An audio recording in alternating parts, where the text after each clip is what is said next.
Cheers, everybody.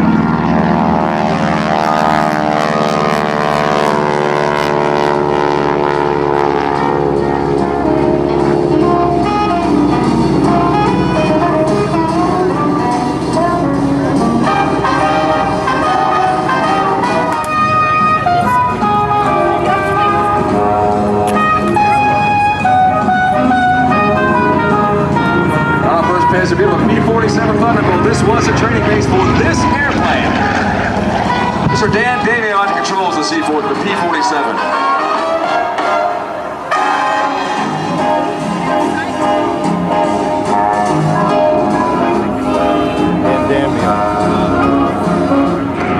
And the sound of the little Rolls-Royce Merlin P-51 Mustang.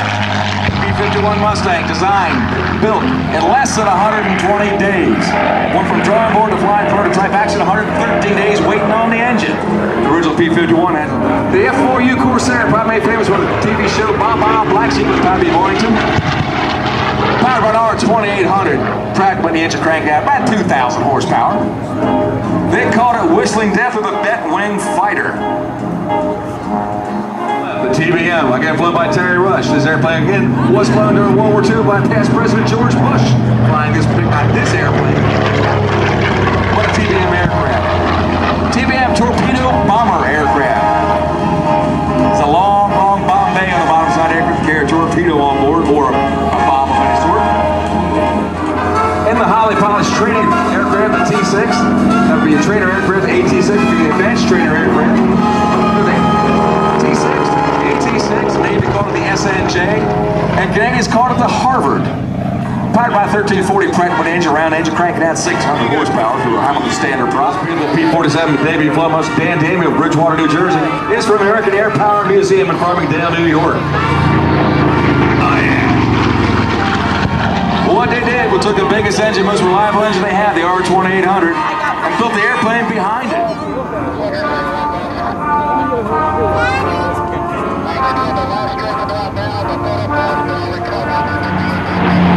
The beautiful P-51 Mustang, over 15,000 built during its production run in World War II. Less than 100 flying today. You can buy a P-51 right after the war for about $1,500, $2,000, $1,600, or $1,700 horsepower.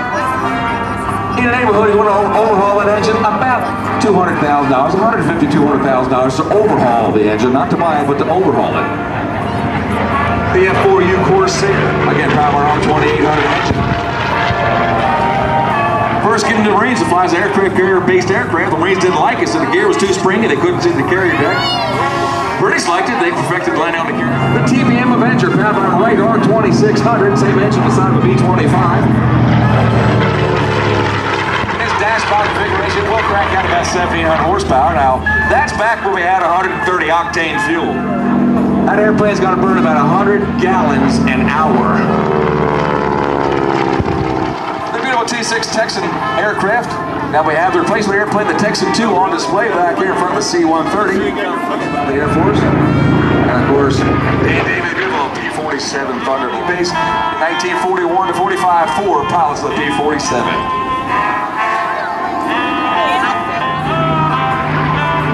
Bob Bernascus controls the beautiful P-51.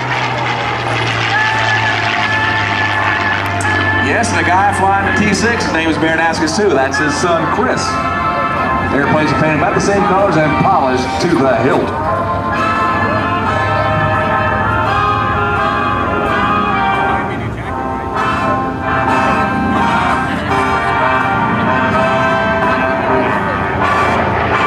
The F4U Corsair, about 12,000 were built in this production run during World War II. Hey, how about a dozen flying today? 12. Terry Rush controls the TBM Avenger. I had a chance to ride in a rear turbo TBM Avenger once. I could not fit in the turret in the back of that airplane. I could not fit.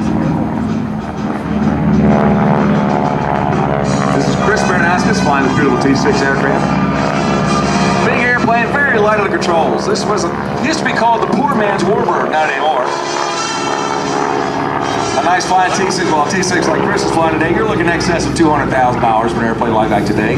Used to be able to buy a T-6, or used to, I was talking maybe 50.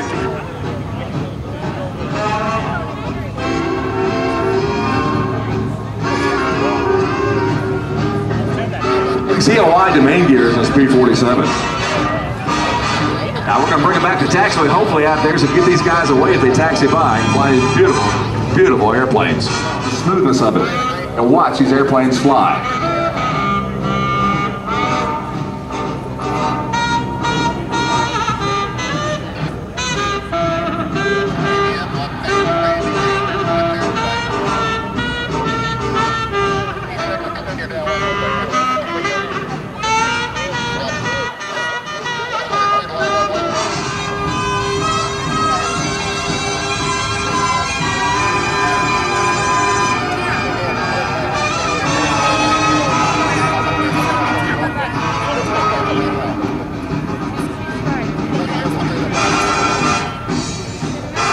These guys taxi by. Like I say, guys, because it is all men flying these airplanes for this afternoon. I want to see the hats off the head, the hankies out of the pockets. Give them a big wave. They can't hear you, but they sure can see you.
Airplanes parked early this morning, like a recapture back at the high ramp area. So we're standing along the show line. You might want to be careful if you guys are turning these airplanes around. We get 10,000-pound airplanes out here, and it takes a little prop blades to get them to turn. So we're going to try and keep the prop blades away from the ground as much as possible, but they can kick up some sand and dirt. So you might not want to be looking directly to the backside or have the kids standing there. Hold on to your lawn chairs and your kids will try not to blow things away from you.